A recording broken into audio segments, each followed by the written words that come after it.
ഹിജ്റയുടെ പാഠങ്ങളിലെ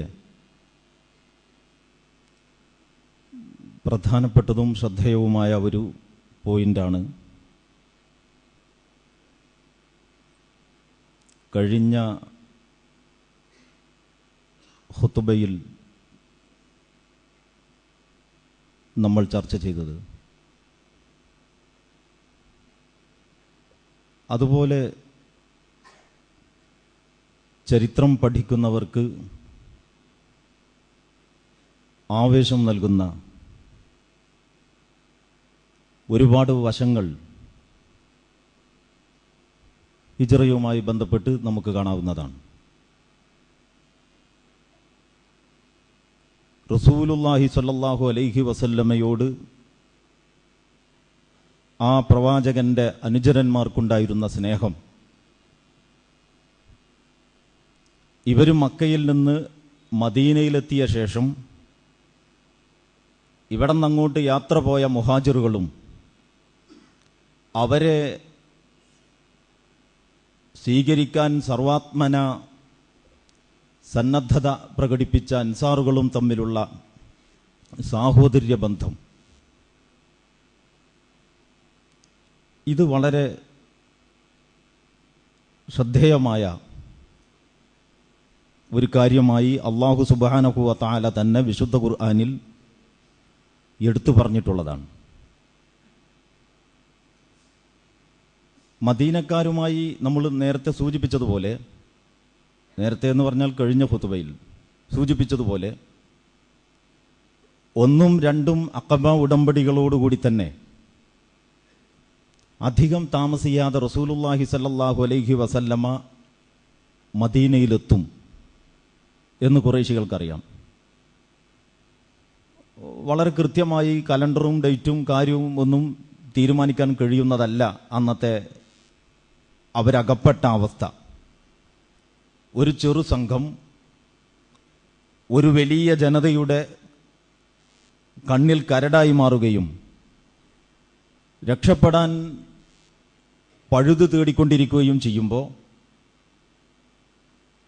അവരുടെ സുരക്ഷാപൂർണമായ യാത്രക്ക് ആവശ്യമായ മുന്നൊരുക്കങ്ങളും മുൻകരുതലുകളും വേണ്ടിവരും. അതുകൊണ്ടൊരു ദൂതനെ വിട്ട് ഞങ്ങൾ ഇത്രാം തീയതി ഇത്ര മണിക്ക് ഇന്ന സ്ഥലത്തെത്തും എന്നൊന്നും വിവരം കൊടുക്കുന്നത് ബുദ്ധിയല്ല. അതുകൊണ്ട് റസൂലുള്ളാഹി സ്വല്ലല്ലാഹു അലൈഹി വസല്ലമയുടെ യാത്രയെപ്പറ്റി എല്ലാ വിശദാംശങ്ങളും അറിയുന്നത് അബൂബക്കർ സിദ്ദീഖ് റളിയല്ലാഹു അൻഹുവിന് മാത്രമാണ്. മുന്നൊരുക്കങ്ങളെപ്പറ്റി അലി റളിയല്ലാഹു അൻഹുവിന് കൂടി അറിയാമായിരുന്നു. അവരല്ലാത്ത വേറെ ആളുകൾ ഇവരുമായിട്ട് ഇടപഴകുന്നവരുണ്ടായിരുന്നു. അബ്ദുറഹ്മാനുവിനെ പോലെയോ അല്ലെങ്കിൽ അബൂബക്കർ സിദ്ദീഖ് റളിയല്ലാഹു അൻഹുവിന്റെ മകൻ അബ്ദുറഹ്മാനെ പറ്റിയാണ് ഈ പറയുന്നത്. അല്ലെങ്കിൽ സ്ത്രീകളിൽ നിന്ന് റസൂലുള്ളാഹിയുടെ ഭാര്യമാരും അബൂബക്കർ സിദ്ദീഖ് റളിയല്ലാഹു അൻഹുവിന്റെ പെൺമക്കളുമൊക്കെ ഈ ഗുഹയിൽ പല കാര്യങ്ങൾക്കും ഭക്ഷണം എത്തിക്കാനും മറ്റും കയറി ഇറങ്ങുന്ന അങ്ങനെ പലരുമുണ്ട്. പക്ഷെ ഇതിന്റെ വിശദാംശങ്ങൾ സുരക്ഷ പരിഗണിച്ചായിരിക്കാം അങ്ങനെ വെളിപ്പെടുത്തിയിട്ടില്ല. അതുകൊണ്ട് മദീനക്കാർക്ക് അതിലൊക്കെ നമുക്ക് പാഠങ്ങളുണ്ട്. ആവശ്യമുള്ള കാര്യമേ പറയേണ്ടതുള്ളൂ, ആവശ്യമുള്ളവരോടെ പറയേണ്ടതുള്ളൂ, ആവശ്യമുള്ള അളവിലേ പറയേണ്ടതുള്ളൂ. ഒരൊറ്റ ചോദ്യത്തിന് അവസാനത്തെ വാക്ക് വരെ മറുപടി പറയേണ്ടതില്ല. വിശുദ്ധ ഖുർആൻ അങ്ങനെ ഇപ്പോൾ മൂസാ നബി അലൈഹി സ്വലാമിനോട് അള്ളാഹ് ചോദിക്കുന്നുണ്ട്, മാ തിൽക ബി യമീനിക യാ മൂസ. ഇത് വേറൊരു ചർച്ചയാണ്, എന്നാലും ഞാൻ ഇതിൻ്റെ ഇടയിൽ പറയാണ്, നിന്റെ കയ്യിൽ എന്താണ് മൂസേ? അപ്പം മൂസാ നബി അലൈഹി സ്വലാമിന് അതെന്റെ വടിയാണ്, ഹിയ ഹസായ, അതെന്റെ വടിയാണ്, ഇത്ര പറഞ്ഞാൽ മതി. പക്ഷെ അത്രയല്ല പറഞ്ഞത്. ഹിയ ഹസായ തവക്കഹു അലൈഹ വഉശു ബിഹാ അലാ ഗനമി വലിയ ഫീഹ മആരിബു ഉഖ്റ. അതെന്റെ വടിയാണ്, ഞാൻ അതുകൊണ്ട് ആടിന് ഇലയൊടിക്കാനും മറ്റും അത് ഉപയോഗിക്കാറുണ്ട്.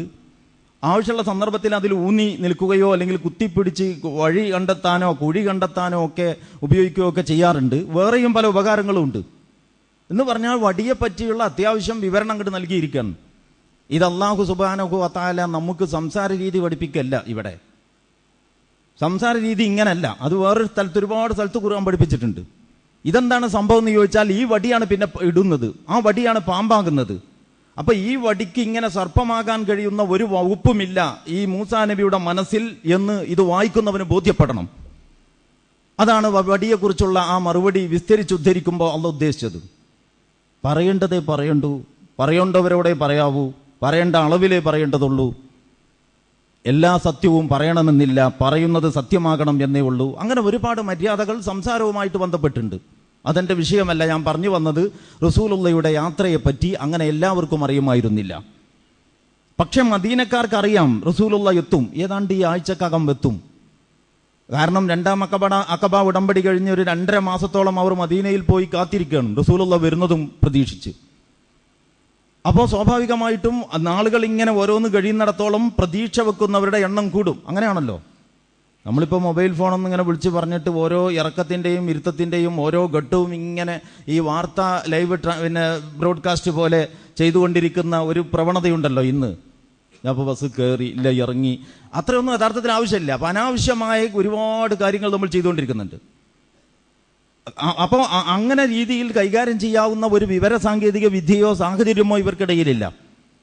അപ്പോൾ ഇവിടെ നിന്ന് രണ്ടാം അഖബ ഉടമ്പടി കഴിയുമ്പോൾ ഏകദേശം ഇവർ ഇന്ന സമയത്ത് പുറപ്പെടാം എന്ന ഒരു ധാരണ അവർക്കുണ്ട്.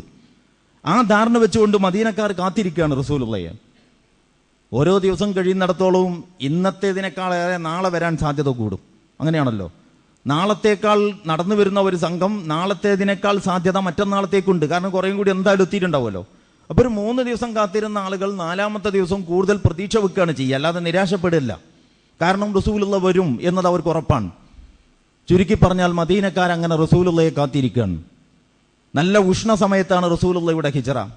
ഗൾഫ് രാജ്യങ്ങളിൽ പോയി പരിചയമുള്ളവർക്ക് ഈ ഉഷ്ണം എന്ന് പറയുമ്പോൾ ഇവിടുത്തെ ചൂടല്ല എന്ന് മനസ്സിലാക്കാനാവും.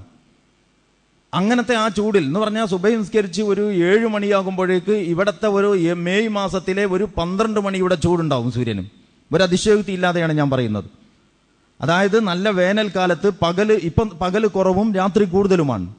ഇനി ഒരു സമയം വരും, കാലാവസ്ഥ ഇങ്ങനെ മാറുമ്പോൾ പകല് കുറവും കൂടുതലും രാത്രി കുറവും.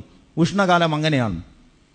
അപ്പോൾ ആ സമയത്ത് സുബഹി നിസ്കാരം കഴിഞ്ഞ് ഒരു 7-7:30 മണിയാകുമ്പോൾ പുറത്തിറങ്ങിയാൽ ഏൽക്കുന്ന വെയിൽ നമ്മുടെ രാജ്യത്ത് ഒരു ഏപ്രിൽ മെയ് മാസത്തിൽ ഒരു 12 മണിക്കുള്ള അത്ര ചൂടുണ്ടാവും. ഇങ്ങനത്തെ കാലാവസ്ഥയുള്ള ഒരു പ്രദേശമാണ് ഇവരുടെ ഈ ഹിജ്റയുടെ ഘട്ടത്തിൽ അവിടുത്തെ പ്രകൃതി. അതുകൊണ്ട് അറബികൾ ഏതാണ്ട് ലുഹ്ർ വരെ റസൂലുള്ളയെ കാത്ത് മദീനയുടെ പല ഭാഗങ്ങളിലും തമ്പ് കെട്ടി അങ്ങനെ കാത്തിരിക്കും. ലുഹ്റാകുന്നതോടുകൂടി ചൂട് സഹിക്കാൻ വയ്യാതെ എല്ലാവരും അവരവരുടെ ഭവനങ്ങളിലേക്കും കൂടുകളിലേക്കുമൊക്കെ തിരിച്ചു പോകും. പിറ്റേ ദിവസം പിന്നെയും വരും. റസൂലുള്ളയെ കാണാതെ നിരാശരായി അവർ മടങ്ങും. ഈ പ്രക്രിയ കുറേ ദിവസം തുടർന്നു. അങ്ങനെയാണ് പിന്നീട് ഒരു ദിവസം റസൂലുള്ളാഹി സ്വല്ലല്ലാഹു അലൈഹി വസല്ലമയും അബൂബക്കർ സിദ്ദീഖും അങ്ങ് ദൂരയിൽ ഇങ്ങനെ നടന്നു വരുന്നത് ഇവർ കാണുന്നത്. അപ്പോൾ അവരുടെ ആ ഒരു ആവേശം നമുക്കിങ്ങനെ മനസ്സിൽ സങ്കല്പിക്കാനാവും. എത്രമാത്രം പ്രതീക്ഷയോടും ആവേശത്തള്ളിച്ചയോടും കൂടിയായിരിക്കും റസൂലുള്ളയെ ആ ജനത സ്വീകരിക്കാൻ താല്പര്യപ്പെട്ടിരിക്കുന്നത് എന്ന്. അങ്ങനെ റസൂലുള്ളയെ ഒരു ഗോത്രക്കാരുടെ 1ാമത്തെ ഗോത്രം റസൂലുള്ളാഹി സ്വല്ലല്ലാഹു അലൈഹി വസല്ലമ ആ 1ാമത്തെ മദീനയുടെ അതിർത്തിയിലുള്ള ഗോത്രത്തെ അഭിമുഖീകരിച്ചപ്പോൾ ആ ഗോത്രക്കാർക്ക് നിർബന്ധം നബി സല്ലല്ലാഹു അലൈഹി വസല്ലമ അവിടെ തമ്പടിക്കണം. അവർ ആവതും ശ്രമിച്ചു നോക്കി. റസൂലുള്ള പറഞ്ഞു, ഇവിടെ തമ്പടിക്കാനൊരു നിർവാഹവുമില്ല, ഇനിയും മുന്നോട്ട് പോകണം, നിങ്ങൾ ഒട്ടകത്തെ വിട്, ഒട്ടകം നടക്കട്ടെ. അപ്പോൾ അവരെ പറഞ്ഞൊരു വിധം പാകപ്പെടുത്തി റസൂലുള്ള യാത്ര തുടർന്നപ്പോൾ തൊട്ടടുത്ത ഗോത്രക്കാർ റസൂലേ ഇവിടെ. അവരോടും റസൂലുള്ള പറഞ്ഞു, ഒട്ടകമാണ് തീരുമാനിക്കുക, നിങ്ങൾ ഒട്ടകത്തെ സ്വതന്ത്രമാക്കി വിട്. റസൂലുള്ള യാത്ര ചെയ്യുന്ന ചിലപ്പോൾ ഒട്ടകത്തിന്റെ പുറത്തായിരിക്കും, ചിലപ്പോൾ ഒട്ടകത്തിന്റെ മൂക്ക് കയറി പിടിച്ച് ഒട്ടകത്തിനൊരു ആശ്വാസത്തിന് വേണ്ടി റസൂലുള്ള ഇറങ്ങി നടക്കും. ഇങ്ങനെയാണ് യാത്ര. അങ്ങനെ ഈ ഊഴം വെച്ച് ഇങ്ങനെ നടക്കുകയും ഒട്ടകപ്പുറത്ത് യാത്ര ചെയ്യുകയും ചെയ്ത് ഒട്ടകത്തിനെ മുന്നിൽ നടത്തിക്കൊണ്ടിരിക്കുന്ന റസൂലുള്ള സഹാബി ഈ ജനതയോട് മദീനക്കാരോട് പറഞ്ഞു, നിങ്ങൾ ആ ഒട്ടകത്തെ വിട്, ആ ഒട്ടകം തീരുമാനിക്കും. 2ാമത്തെ ഗോത്രവും ഒട്ടകം മറികടന്നു. 3ാമത്തെ ഗോത്രത്തിന്റെ അടുത്തെത്തിയപ്പോൾ അവരും താല്പര്യപ്പെട്ടു, റസൂലേ ഇവിടെ ഒട്ടകം തീരുമാനിക്കും, ഒട്ടകമാണ് തീരുമാനിക്കുക എന്ന് റസൂലുള്ള പറഞ്ഞപ്പോൾ പിന്നെ ഗോത്രക്കാർ നിരാശപ്പെട്ടു. ഒട്ടകത്തോട് ഇപ്പോൾ നമുക്ക് റെക്കമെൻഡ് ചെയ്യാനൊന്നും പറ്റൂലല്ലോ, എന്നാൽ പിന്നെ ഒട്ടകം തീരുമാനിക്കട്ടെ. അങ്ങനെ എല്ലാവരും റസൂലുള്ളയുടെ ഈ കാഫിലയെ അനുഗമിച്ച് റസൂലിനോടൊപ്പം നടന്നു. ഒട്ടകം നടന്ന് 7 കബീലകൾ 7 ഗോത്രങ്ങളുടെ ചുറ്റുവട്ടങ്ങളിലൂടെ കടന്നു എന്നാണ് ചരിത്രം പറയുന്നത്. ഈ 7 ഗോത്രക്കാർക്കും റസൂലുള്ള അവരവരുടെ പ്രദേശത്ത് തമ്പടിച്ച് അവരുടെ അതിഥിയായി നിന്നിരുന്നെങ്കിൽ എന്ന അധമ്യമായ ആഗ്രഹമുണ്ട്. അവസാനം ഒട്ടകം ചെന്ന്, ചരിത്രത്തിൽ നമ്മൾ വായിച്ചു പഠിച്ച് മനസ്സിലാക്കിയതുപോലെ ഒട്ടകം ചെന്ന് 2 അനാഥ കുട്ടികളുടെ ഭൂമിയിൽ ചെന്ന് മുട്ടുകുത്തി. ആ ഭൂമി ആരുടേതാണ് എന്ന് അന്വേഷിച്ചപ്പോൾ അത് 2 അനാഥ കുട്ടികളുടേതാണ്. അത് വില കൊടുത്ത് വാങ്ങി അവിടെയാണ് മസ്ജിദുൻ നബവി എന്ന് പറയുന്ന പള്ളി പണിതത്. അത് അന്നൊരു വലിയ പള്ളിയൊന്നല്ല, ഒരു ഓലച്ചെട്ട് ചെറുത് കിട്ടി എന്നർത്ഥം. ഒരു 2-3 ദിവസം കൊണ്ട് ഈ പള്ളിയുടെ പണി തീർന്നു. കാരണം കാറ്റും വെയിലും കൊള്ളാതെ കയറി ഇരിക്കാൻ പറ്റുന്ന വേറെ വല്ലാത്ത സ്ഥലങ്ങളൊന്നുമില്ല. പിന്നെ കുറച്ച് ആളുകളുടെ ഭവനങ്ങളാണുള്ളത്. പൊതുകാര്യ പ്രശസ്തമായ വിഷയങ്ങൾ ചർച്ച ചെയ്യാനും ആളുകൾക്ക് വരാനും പോകാനും പറ്റിയ ഒരു സ്ഥലം എന്ന നിലക്ക് ഒരു കേന്ദ്രം അനിവാര്യമാണ്. ഈ പള്ളി പണി പൂർത്തിയാക്കിയ ശേഷം സഹാബിമാരെ മുഴുവൻ വിളിച്ചുകൂട്ടി. അൻസാറുകളിലെയും മുഹാജിറുകളിലെയും പ്രമുഖരായ ആളുകളെ വിളിച്ചുകൂട്ടിയിട്ട് ഓരോ ആളുകളുമായി സഹോദര്യ ബന്ധം സ്ഥാപിച്ചു. ഉദാഹരണം പറഞ്ഞാൽ അബൂബക്കർ സിദ്ദീഖ് റളിയല്ലാഹു അൻഹുവിനെ അബൂ അയ്യൂബുൽ അൻസാരിയുടെ സംരക്ഷണ ചുമതല, അങ്ങനെ ഓരോരുത്തരെ ഇങ്ങനെ ഏൽപ്പിച്ചു കൊടുത്തു. ഈ ഒരു പ്രക്രിയയിൽ ഒരുപാട് ആളുകൾ, മുഹാജിറുകളായ ഓരോരുത്തർക്കും മദീനയിൽ ഒരാളെ സംരക്ഷകനായി ഒന്നുമില്ലാതെ വന്നിരിക്കുകയാണ്. ലിൽ ഫുഖറാഇൽ മുഹാജിരീന അല്ലദീന ഉഖ്രിജു മിൻ ദിയാരിഹിം വ അംവാലിഹിം, അതായത് ഹിജറ ചെയ്തു വന്നിട്ടുള്ള ഫക്കീറുകളായ മുഹാജിറുകൾ, അല്ലദീന ഉഖ്രിജു മിൻ ദിയാരിഹിം വ അംവാലിഹിം, അവരുടെ ഭവനങ്ങളിൽ നിന്നും അവരുടെ സമ്പാദ്യങ്ങളിൽ നിന്നും അവർ പുറത്താക്കപ്പെട്ടിരിക്കുകയാണ്. ഇവരധികവും കൃഷിയെയോ അല്ലെങ്കിൽ കച്ചവട വസ്തുക്കളെയോ അവലംബിച്ച് ജീവിക്കുന്നവരാണ്. അള്ളാഹുവിന്റെ വജ്ഹ് കാംക്ഷിച്ച് ദീനിന്റെ രക്ഷയ്ക്ക് വേണ്ടി സ്വദേശം വെടിയണം എന്ന നിർദ്ദേശം വരുമ്പോൾ കച്ചവടത്തിന് കൂടുതൽ സ്കോപ്പുള്ള ഒരു പ്രദേശം തേടി പോകുന്ന മട്ടിൽ എല്ലാ വിഭവങ്ങളുമായിട്ട് പുറപ്പെടാൻ പറ്റൂല. അപ്പ കയ്യിൽ കൂടെ കരുതാവുന്ന ഒരു യാത്രാ സംഘം സാധാരണ കൂടെ കരുതി ശീലമുള്ളത് എത്ര അളവിലാണോ അത്ര അളവിൽ സാധനങ്ങൾ എടുത്ത് കഴിച്ചു ബാക്കി വിട്ടേച്ചാണ് അവർ പോരുന്നത് എന്നാണ് അള്ളാഹ് പറയുന്നത്. അതാണ് ലിൽ ഫുഖറാഇൽ മുഹാജിരീന അല്ലദീന ഉഖ്രിജു മിൻ ദിയാരിഹിം വ അംവാലിഹിം യബ്തഗൂന ഫളൻ മിനല്ലാഹി വ റിദ്വാന വയൻസുറൂന അല്ലാഹ വ റസൂലഹു. അല്ലാഹു സുബ്ഹാനഹു വ തആല പറയാണ്, അവർ അള്ളാഹുവിന്റെ വജ്ഹ് മാത്രം കാംക്ഷിച്ചു പോന്നവരാണ്. ആ സംഘത്തിലാകെ ഈ ഒരൊറ്റ ഇഖ്ലാസ്, അള്ളാഹുവിന്റെ ദീനിന്റെ ഉയർച്ച എന്ന നിയ്യത്തിനപ്പുറം വല്ലതും ഉള്ളിലിരിപ്പുള്ള വല്ലതും ഉണ്ടായിരുന്നുവെങ്കിൽ ഒരൊറ്റ ആളാണ്. ആളെപ്പറ്റി കൃത്യമായ വിവരം റസൂലുള്ളാഹിക്ക് കിട്ടി. നിയ്യത്തിനെ പറ്റി പറയുമ്പോൾ എപ്പോഴും ഉദ്ധരിക്കപ്പെടുന്ന ഒരു ഹദീസ് നിങ്ങൾ കേട്ടിരിക്കും. മുഹാജിറു ഉമ്മു ഖൈസ്, മദീനയിലെ സുന്ദരിയോ അല്ലെങ്കിൽ വിവാഹത്തിന് സൗകര്യപ്പെടാവതോ ആയ ഒരു പെണ്ണ്, അവളെ കല്യാണം കഴിക്കണം എന്ന് കരുതി ഇവരൊക്കെ ഇറങ്ങിപ്പുറപ്പെടുമ്പോൾ ഒരാൾ ഇജറയുടെ ചെലവിൽ അല്ലെങ്കിൽ ഇജറയുടെ മറവിൽ ഈ സംഘത്തോടൊപ്പം, റസൂലുള്ളാഹിയുടെ മുമ്പേ മക്ക വിട്ട് മദീനയിലെത്തിയ ഏതോ ഒരു സംഘത്തോടൊപ്പം ഇയാളും പുറപ്പെട്ടു. അള്ളാഹു റസൂലിനെ ഈ വിവരം എത്തിച്ചു. റസൂലിന് കൊടുക്കുന്ന എല്ലാ വിവരവും ഖുർആനിലില്ല. റസൂലിന് കൊടുക്കുന്ന എല്ലാ വിവരവും ഖുർആനിലില്ല എന്നത് നമ്മൾ വേറെ പഠിക്കേണ്ടതാണ്.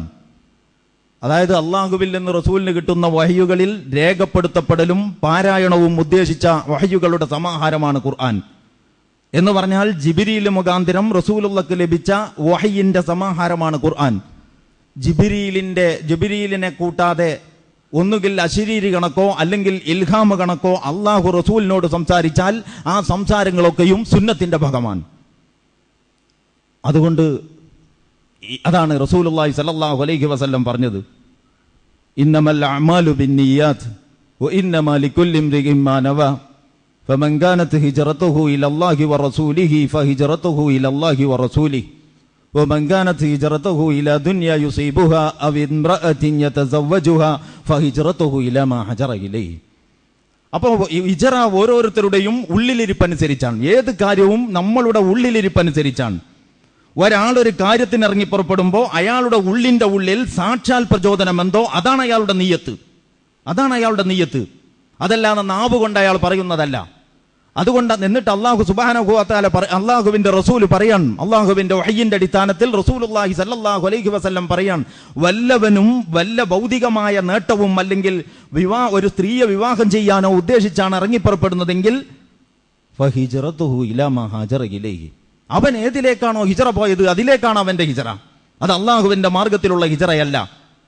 അപ്പൊ ലിൽ ഫുഖറാഇൽ ലദീന ഉഖ്രിജു മിൻ ദിയാരിഹിം എന്ന് പറഞ്ഞുകൊണ്ട് സ്വന്തം ഭവനങ്ങളിൽ നിന്ന് പുറത്താക്കപ്പെട്ട, സമ്പത്തിൽ നിന്ന് ബഹിഷ്കൃതരായ ജനത എന്ന് പറയുന്ന ആളുകളെ പറ്റി അള്ളാഹ് മൊത്തത്തിൽ പറയുന്നു. എന്ത്? യബ്തഗൂന ഫളൻ മിനല്ലാഹി വ റിദ്വാന, അവർ അള്ളാഹുവിന്റെ ഉദ്ദേശം സംതൃപ്തിയും പ്രീതിയും മാത്രം ആഗ്രഹിക്കുന്നവരാണ്. അള്ളാഹുവിന്റെ ഒരു സർട്ടിഫിക്കറ്റാണ് മുഹാജിറുകൾക്കുള്ള. നോക്കണം, അതിലപ്പുറം വല്ല കളങ്കവും ഉണ്ടായിരുന്നെങ്കിൽ അള്ളാഹു അത് എടുത്തു പറഞ്ഞേനെ. ആ കളങ്കം അവിടെ ചരിത്രത്തിന്റെ ഭാഗമായേനെ. ഉള്ളിൽ വേറെ ഒരു താല്പര്യവുമില്ലാതെ അള്ളാഹുവിന്റെ വചനത്തിന്റെ ഉയർച്ച എന്ന നിയ്യത്തിന് വേണ്ടി മാത്രം പുറപ്പെട്ടവർ വയൻസറൂന അല്ലാഹ വറസൂലഹു, അവർ അള്ളാഹുവിനെയും അവന്റെ റസൂലിനെയും സഹായിക്കാൻ വേണ്ടി ഹിജ്റ പോകുന്നവരാണ്. അപ്പൊ അങ്ങനത്തെ സംഘത്തിലെ ഒന്നും കൂടെ കരുതാത്ത വലിയ വലിയ കുലീനരും സാമ്പത്തിക ശേഷിയുള്ളവരും മക്കയിൽ വളരെ ആഭിജാത്യപൂർവ്വം ജീവിച്ചിരുന്നവരുമായ ആളുകൾ അള്ളാഹുവിന്റെ മാർഗത്തിൽ സർവ്വതും ത്യജിച്ച് പുറപ്പെട്ടു വന്നിട്ട് മദീനയിലെത്തുമ്പോൾ അവർ മുഹാജിറുകളാണ്, അഭയാർത്ഥികളാണ്. മുഹാജിർ എന്ന് പറഞ്ഞ വാക്കിന്റെ ശരിക്കുള്ള മലയാളം അതാണ്.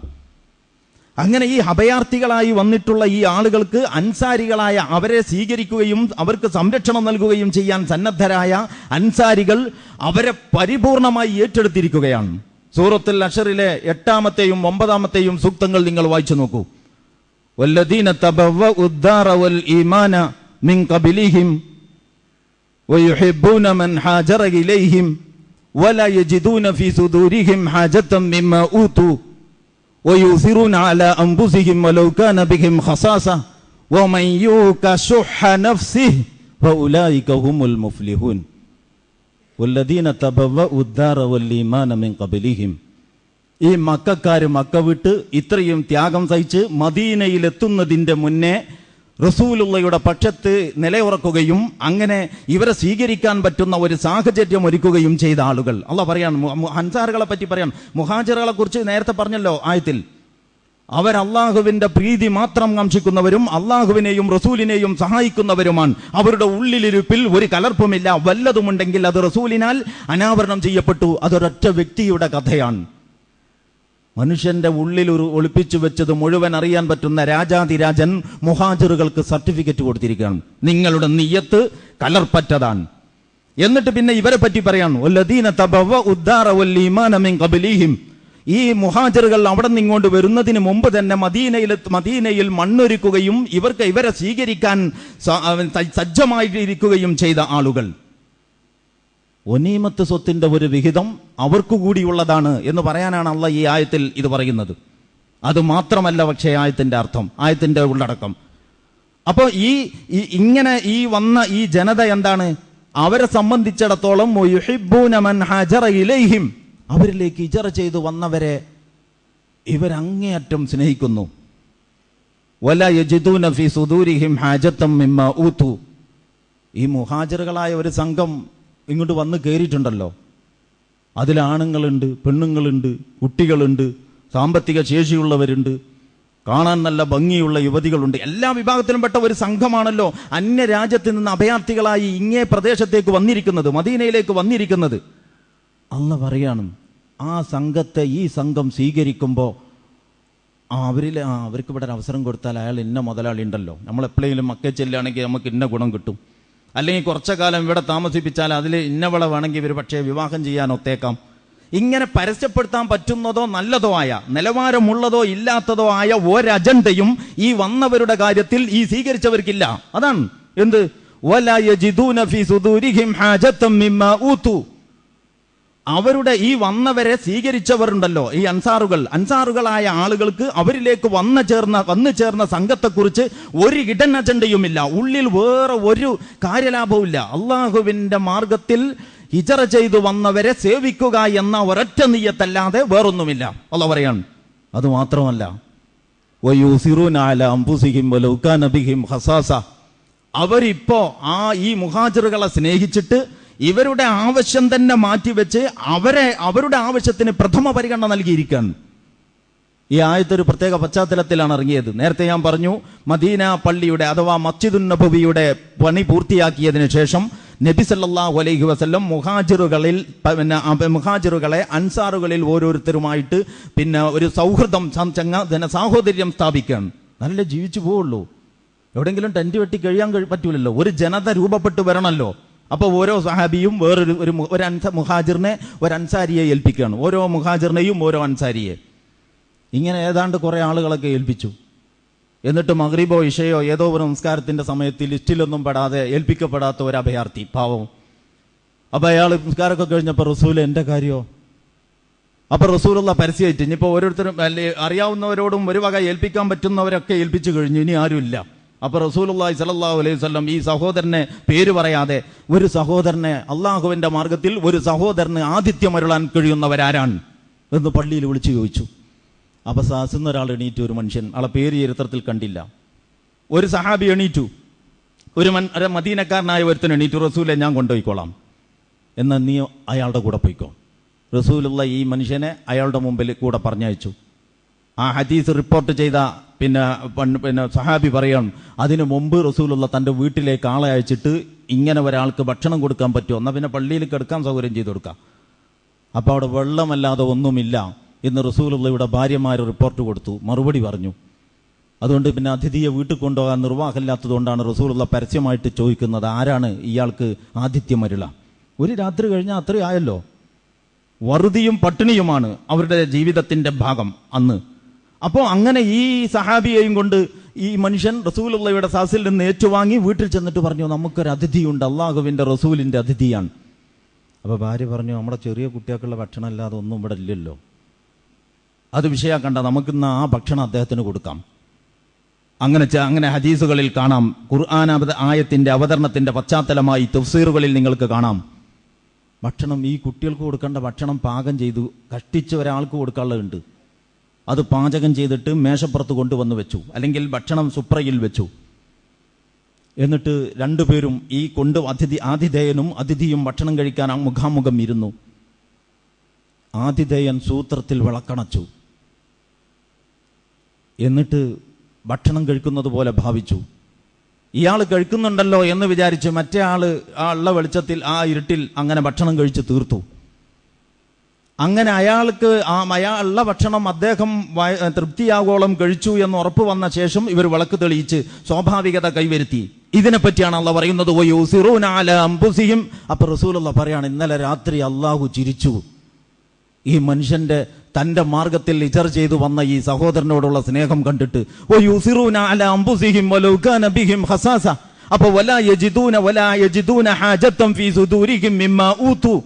ഈ വന്ന സംഘത്തെ ഇവിടെ സ്വീകരിക്കുന്നതിൽ ഇവർക്ക് വേറെ ഒരു ഒളി അജണ്ടയും അവരുടെ കാര്യത്തിൽ ഇല്ല എന്ന് പറഞ്ഞിട്ട് അള്ളാഹ് പറയുന്നു, അത് മാത്രമല്ല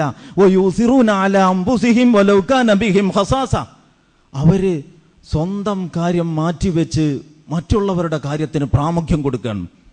ഇയാളുടെ വീട്ടിലന്ന് ഭക്ഷണം എല്ലാവർക്കും അതിഥിയെ തീറ്റിയിരിക്കുകയാണ്. എന്നിട്ട് അള്ളാഹ് പറയാണ്, നഫ്സിന്റെ ഒരു കുടിസുണ്ടല്ലോ, ഒരു ഇടുക്കം. വീട്ടിലെ നല്ല സമ്പത്തും സൗകര്യമുള്ള ഒരു മനുഷ്യനാണ്.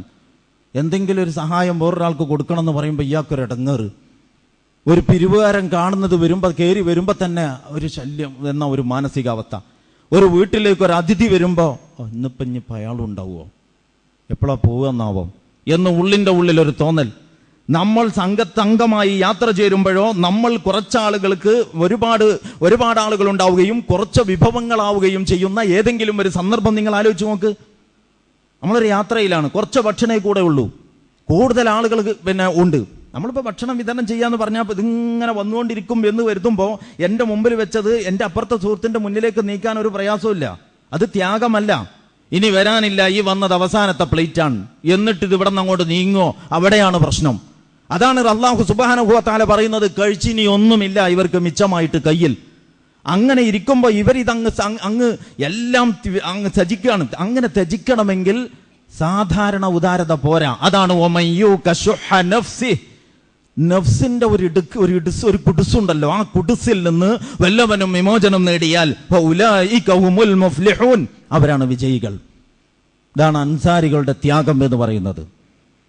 അവർ മുഹാജിറുകളെ സ്വീകരിക്കാൻ, മുഹാജിറുകളുടെ ത്യാഗത്തിന്റെ വില അവരുടെ മുഴുവൻ സമ്പാദ്യവും അവരുടെ മേൽവിലാസവും വേണ്ടെന്ന് വെച്ചുകൊണ്ട് റസൂലുള്ളയുടെ പിന്നാലെ ഇറങ്ങി പുറപ്പെട്ടു എന്നുള്ളതാണ്. ഇത് ഇന്നാളുടെ മോനാണ്, അത് ഇന്നാളുടെ ഈത്തപ്പനത്തോട്ടമാണ്, ഇത് ഇന്നാളുടെ വീടാണ്, ഇതല്ലേ മേൽവിലാസം. ഈ മേൽവിലാസം വേണ്ടെന്ന് വെച്ചിട്ട് സ്വന്തം നാട്ടിൽ നിന്ന് എവിടേക്കെന്നില്ലാതെ ഇറങ്ങിപ്പുറപ്പെടുന്ന ഒരു പ്രവാചകന്റെ കൽപ്പന കേട്ടിട്ട് അങ്ങ് പോകാൻ സന്നദ്ധത കാണിച്ചു എന്നതുണ്ടല്ലോ, അത് ചില്ലറ കാര്യമാണോ?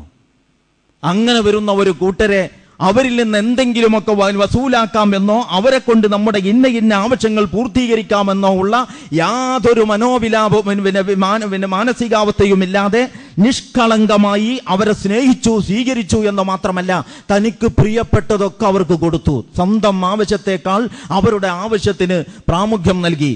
ആ ഒരു ഉയർന്ന മർത്തബ, ആ ഒരു ഉയർന്ന ദർജ, അതാണ് ഒന്നുമില്ല. അപ്പൊ വേറൊരാൾ വരികയാണ്, എന്നാലും വരട്ടെ, നമ്മളൊരു സഹോദരനല്ലേ, ഇതിന്ന് കൊടുക്കാം. അങ്ങനെ അപൂർവം ചില ആളുകൾ നിങ്ങൾ കണ്ടിരിക്കും. അസാധാരണമായ ഹൃദയ വിശാലതയാണത്.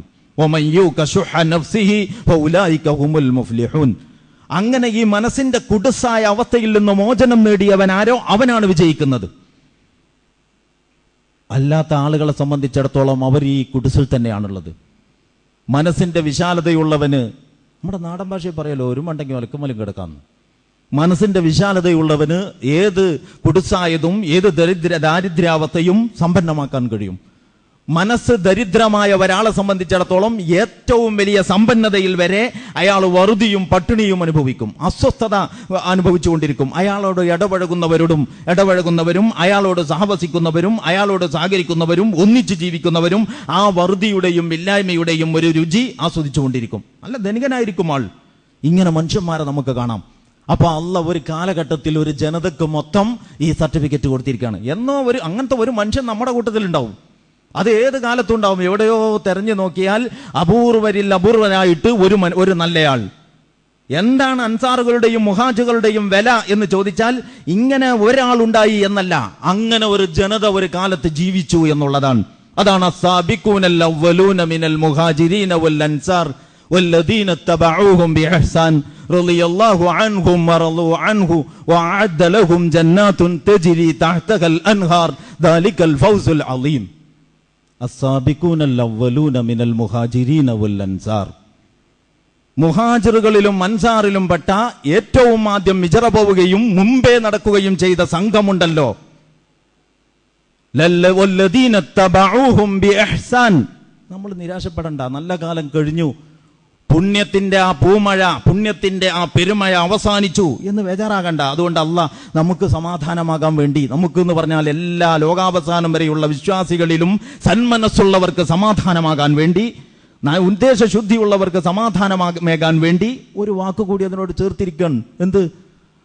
അസ്സാബിഖൂനൽ അവ്വലൂന മിനൽ മുഹാജിരീന വൽ അൻസാരി വല്ലദീന തബഊഹും ബിഇഹ്സാൻ. ഇഹ്സാനിൽ അവരെ പിന്തുടർന്നവരും, ഇഹ്സാനിൽ ഇവരെ പിന്തുടർന്നവരും. ഈ നല്ല മനസ്സുകൊണ്ട്, എന്റെ ഇഷ്ടത്തെക്കാൾ അള്ളാഹുവിന്റെ ഇഷ്ടത്തിന് പ്രാമുഖ്യം കൊടുത്തുകൊണ്ട്, അള്ളാഹുവിന്റെ വിഭവം അള്ളാഹുവിന്റെ അടിയാറുകൾക്ക് എനിക്കില്ലെങ്കിലും ഞാൻ കൊടുക്കും എന്ന ആ ഉയർന്ന ഔദാര്യത്തിന്റെ മർത്തബയിലെ നിലകൊണ്ടുകൊണ്ട്, അള്ളാഹു കാണും ഓരോ നിമിഷവും എന്റെ ജീവിതം എന്ന് ഉറച്ചു വിശ്വസിച്ചുകൊണ്ട്, അള്ളാഹുവിന്റെ മുമ്പിൽ കണക്ക് പറയേണ്ടി വരും ഓരോ വാക്കിനും നോക്കിനും പ്രവർത്തിക്കും എന്ന ദൃഢനിശ്ചയത്തോടെ ജീവിതത്തെ സമീപിച്ചുകൊണ്ട് ഈ ഇഹ്സാനിന്റെ മർത്തബയിൽ അവരെ പിന്തുടരുന്നവരും എന്നുകൂടി അള്ളാഹ് പറഞ്ഞിരിക്കുകയാണ്. അപ്പൊ അസ്സാബിഖൂനൽ അവ്വലൂന മിനൽ മുഹാജിരീന വൽ അൻസാർ, മുഹാജിറുകളിലും അൻസാറുകളിലും പെട്ട മുമ്പേ നടന്നവരും പുണ്യത്തിൽ മുൻകടന്നു പോയവരും അള്ളാഹുവിന്റെ സാമീപ്യം നേടിയവരുമായ ആളുകൾ, വല്ലദീന തബഊഹും ബിഇഹ്സാൻ, നന്മയിൽ ആ പാത പിന്തുടർന്നവരും, റളിയല്ലാഹു അൻഹും വറളൂ അൻഹു, അള്ളാഹു അവരെ ഇഷ്ടപ്പെട്ടിരിക്കുന്നു, അവർ അള്ളാഹുവിനെയും ഇഷ്ടപ്പെട്ടിരിക്കുന്നു. വഅഅദ്ദ ലഹും ജന്നാത്തുൻ തജ്രി തഹ്തഹൽ അൻഹാർ, അള്ളാഹു അവർക്ക് താഴ്വാരത്തിലൂടെ അരുവികൾ ഒഴുകുന്ന സ്വർഗം സജ്ജമാക്കി വെച്ചിരിക്കുന്നു. ഖാലിദീന ഫീഹാ അബദ, അവരതിൽ ശാശ്വതവാസികളായിരിക്കും. ദാലികൽ ഫൗസുൽ അളീം, ഇതാണ് മഹത്തായ വിജയം. അപ്പൊ ഈ മുഹാജിറുകളും അൻസാറുകളും തമ്മിലുള്ള ഈ സ്നേഹത്തിന്റെയും സാഹോദര്യത്തിന്റെയും കരുതിവെപ്പില്ലാത്ത ത്യാഗത്തിന്റെയും തന്നിലേക്ക് കടന്നു വന്നവനെ സ്വീകരിച്ച് സർവസ്വവും, എത്രത്തോളം വെച്ചാൽ അബൂ അയ്യൂബുൽ അൻസാരി ഉസ്മാൻ ഇബ്നു അഫ്ഫാനോട് പറയാണ്, ഉസ്മാൻ ഇബ്നു അഫ്ഫാൻ മുഹാജിറാൻ, മദീനയിൽ നിന്ന് വന്ന ആളാണ്. അല്ല, അബ്ദുറഹ്മാൻ ഇബ്നു ഔഫിനോട് പറയാണ്, എൻ്റെ 2 ഭാര്യമാരുണ്ട്, എനിക്ക് ഒരാളെ ഞാൻ വിവാഹമോചനം ചെയ്യാം, ഇദ്ദയുടെ കാലാവധി കഴിയുമ്പോൾ അവളെ നിങ്ങൾ വിവാഹം ചെയ്തോ. എൻ്റെ ഈത്തപ്പനത്തോട്ടത്തിൻ്റെ ഇന്ന ഭാഗം നിങ്ങൾക്ക് തരാം, നിങ്ങൾ അവിടെ കൃഷി ചെയ്ത് ജീവിച്ചോ. അബ്ദുറഹ്മാൻ ബിൻ ഔഫ് ഭയങ്കര സാമ്പത്തിക ശേഷിയുള്ള ആളാണ്, അസാധാരണമായ സാമ്പത്തിക ശേഷിയുള്ള ആളുകളിൽപ്പെട്ട ആളാണ്. നിങ്ങൾക്ക് പലപ്പോഴും ചരിത്രം പറയുന്നപ്പോൾ ഉദ്ധരിച്ച് കേട്ടിട്ടുണ്ടാവും. അബ്ദുറഹ്മാൻ ബിൻ ഔഫ് ചോദിച്ചു, ഇവിടെ മാർക്കറ്റ് ഉണ്ടോ? ബിസിനസ് അറിയുന്ന ആളാണ്, അദ്ദേഹത്തിന് ഇങ്ങനത്തെ അതിൻ്റെ ഒന്നും ആവശ്യമില്ല. മാർക്കറ്റ് ഉണ്ടോ? പിന്നെ മാർക്കറ്റ് ഉണ്ട്. കൈനക്കാ, ഓക്കെ, നമുക്ക് മാർക്കറ്റ് പോകാം. അങ്ങനെ ഇദ്ദേഹത്തെ ഈ അബ്ദുറഹ്മാൻ ബിൻ ഔഫിനെ അൻസാരി കൊണ്ടുപോയിട്ട് മാർക്കറ്റ് പരിചയം കൊടുത്താണ്. മദീനയിൽ കച്ചവടം ചെയ്ത് മക്കയിലേതിനേക്കാളും വലിയ ധനാഢ്യനായി പിന്നീട് ഈ അബ്ദുറഹ്മാൻ ബിൻ ഔഫ് എന്നതാണ് ചരിത്രം. പക്ഷെ അതിന് മണ്ണൊരുക്കി കൊടുക്കുന്നത് അത്രത്തോളം ഈ ബിസിനസ് പരമായ സൂത്രങ്ങൾ അറിയുന്ന അല്ലെങ്കിൽ കഴിവുള്ള ആളാണ്, അതിൽ നിപുണനാണ് ഇദ്ദേഹം എന്ന് ഈ അൻസാരിക്ക് അറിയില്ല. അപ്പൊ അദ്ദേഹത്തെ പോറ്റാനുള്ള വഴിയാണ് ഈ അൻസാരി ചിന്തിക്കുന്നത്. ഈ അൻസാരിയെ മാത്രമല്ല മദീനയെ തന്നെ അഭിവൃദ്ധിപ്പെടുത്താൻ എന്തു ചെയ്യാൻ പറ്റും സാമ്പത്തികമായി എന്നതിനെ കുറിച്ചാണ് അബ്ദുറഹ്മാൻ ബിൻ ഔഫ് ചിന്തിക്കുന്നത്. റസൂലുള്ളാഹി സ്വല്ലല്ലാഹു അലൈഹി വസല്ലമ നമ്മളെവിടെ നിന്ന് നിങ്ങൾക്ക് ഓർമ്മ ഉണ്ടാവും. 7 ഗോത്രങ്ങളും കടന്ന് ഒട്ടകം മുട്ടുകുത്തി പള്ളി പണിതു, ആളുകളെ അങ്ങോട്ടും ഇങ്ങോട്ടും സാഹോദര്യ ബന്ധം സ്ഥാപിച്ച് ഏൽപ്പിച്ചു കൊടുത്തു. റസൂലുള്ളാഹി സ്വല്ലല്ലാഹു അലൈഹി വസല്ലമക്ക് ഒരു കേന്ദ്രം വേണം മദീനയിൽ. അങ്ങനെ റസൂലുള്ള അബൂ അയ്യൂബുൽ അൻസാരിയുടെ വീട്ടിൽ താമസിക്കാൻ തീരുമാനിച്ചു, അദ്ദേഹത്തിൻ്റെ ക്ഷണവും ആവശ്യവും പ്രകാരം. അബൂ അയ്യൂബുൽ അൻസാരി വലിയ ധനികനാണ് മദീനയിലെ. അദ്ദേഹത്തിൻ്റെ വീട്ടിൻ്റെ അടിഭാഗത്താണ് റസൂലുള്ളാഹി സ്വല്ലല്ലാഹു അലൈഹി വസല്ലമ ഇഷ്ടപ്പെട്ടത്. ഞാൻ ഇവിടെ നിന്നുകൊള്ളാം, ആളുകൾക്ക് വരാനും പോകാനൊക്കെ അതാണ് സൗകര്യം, സന്ദർശകരെ കൈകാര്യം ചെയ്യാൻ. അബൂ അയ്യൂബുൽ അൻസാരിയുടെ വീടിൻ്റെ മുകൾ ഭാഗത്താണ് അദ്ദേഹം താമസിക്കേണ്ടത്. അദ്ദേഹം വീട്ടിൻ്റെ മുകളിലേക്ക് കയറുന്നില്ല. അടിയിൽ റസൂലുള്ള താമസിക്കുമ്പോൾ മുകളിൽ കയറി താമസിക്കാൻ പറ്റൂല. അടിയിൽ റസൂലുള്ള ഉള്ളപ്പോൾ അതിൻ്റെ മുകളിൽ വലിയ വീട്, അത്യാവശ്യം സൗകര്യമുള്ള വീടാണ്, ആ പഴയ നിർമ്മാണ രീതി അനുസരിച്ചുള്ള. അടിഭാഗത്ത് റസൂലുള്ള താമസിക്കുമ്പോൾ അതിൻ്റെ മുകളിൽ കയറി താമസിക്കാൻ എന്നെ കൊണ്ടാവൂല. റസൂലുള്ള നിർബന്ധിച്ചിട്ട് അദ്ദേഹം കയറി. അങ്ങനെ അവിടുത്തെ രാത്രി കിടന്നുറങ്ങുമ്പോൾ അദ്ദേഹം കുടിക്കാൻ കരുതി വെച്ച വെള്ളത്തിൻ്റെ പാത്രം കൈതട്ടി മറിഞ്ഞുപോയി. ചരിത്രം രേഖപ്പെടുത്തിയിരിക്കുകയാണ്. മറിഞ്ഞ വെള്ളം ഒലിച്ച് റസൂലുള്ളയുടെ ദേഹത്തേക്ക് ഉറ്റുമോ എന്ന് ഭയന്നിട്ട് മദീനയിലെ ഏറ്റവും വലിയ ധനികനായ ഈ മനുഷ്യൻ നേരം പുലരുവോളം ആ കെട്ടിടത്തിൻ്റെ മുകൾ ഭാഗത്തുള്ള തറയിലെ ഒരു ദ്വാരമുണ്ട്, അവിടെ കയ്യും പൊത്തി അമർത്തിപ്പിടിച്ച് നേരം പുലരുവോളം ഇരുന്നു. റസൂലുള്ള പള്ളിയിലേക്ക് പുറപ്പെട്ടു കഴിഞ്ഞു എന്ന് ബോധ്യം വന്നപ്പോഴാണ് ഇവിടെ നിന്ന് അദ്ദേഹം കൈയെടുക്കുന്നത്. റസൂലുള്ളാഹി സ്വല്ലല്ലാഹു അലൈഹി വസല്ലം സ്വീകരിക്കുവാനും ആ റസൂലുള്ളയോടൊപ്പം വന്നവനെ ഏറ്റെടുക്കാനും ആ അൻസാരികളായ ആളുകൾ കാണിച്ച ആ താല്പര്യമുണ്ടല്ലോ, അതിനെപ്പറ്റിയാണ് അള്ളാഹ് പറയുന്നത്. വയൂസിറൂന അലാ അൻഫുസിഹിം വലൗ കാന ബിഹിം ഖസാസ മുഹമ്മദുർ റസൂലുള്ളാഹി വല്ലദീന ആമനൂ മഅഹു വല്ലദീന മഅഹു അശിദ്ദാഹു അലൽ കുഫാരി റഹമാഹു ബൈനഹും. അങ്ങനെയാണ് വിശുദ്ധ ഖുർആൻ മറ്റൊരിടത്ത് ഇതേ സംഘത്തെപ്പറ്റി പറഞ്ഞത്. അവരങ്ങ വല്ലാത്ത സഹോദരന്മാരായി തീർന്നിരിക്കുകയാണ്. ഇവരിങ്ങനൊന്നും ആയിരുന്നില്ല. ഇതിനൊരു ഭൂതകാലമുണ്ട്. ആ ഭൂതകാലത്തിൽ ഇവർ കൊന്നും ചത്തും കഴിഞ്ഞ ഒരു കാലമുണ്ട്. അങ്ങനെ ഒരു അഗ്നികുണ്ഡത്തിന്റെ ബക്കിൽ ഏത് നിമിഷവും ഇതിലേക്ക് മറിഞ്ഞു വീഴാം, എരിഞ്ഞു തീരാം എന്ന മട്ടിൽ പൊരുതി ജീവിച്ച ഒരു കാലം, കൊന്നും ചത്തും കഴിഞ്ഞ ഒരു കാലം ജാഹിലിയ കാലത്ത് ഇവരുടെ ഇടയിലുണ്ട്. അങ്ങനെ അല്ലാഹു സുബ്ഹാനഹു വ തആല വഅസ്ബഹ്തും ബിനിഅമതിഹി ഇഖ്വാന, അവർ അല്ലാഹുവിന്റെ അനുഗ്രഹത്താൽ സ്നേഹ സാഹോദര്യ ബന്ധം സ്ഥാപിക്കപ്പെട്ടവരായി മാറി. മാ അല്ലഫ്ത ബൈന ഖുലൂബിഹിം, അല്ലാഹു ഖുർആനിൽ പറയാൻ, നീ എല്ലാവരുടെ ഹൃദയങ്ങളെ കൂട്ടിയിണക്കിയത്.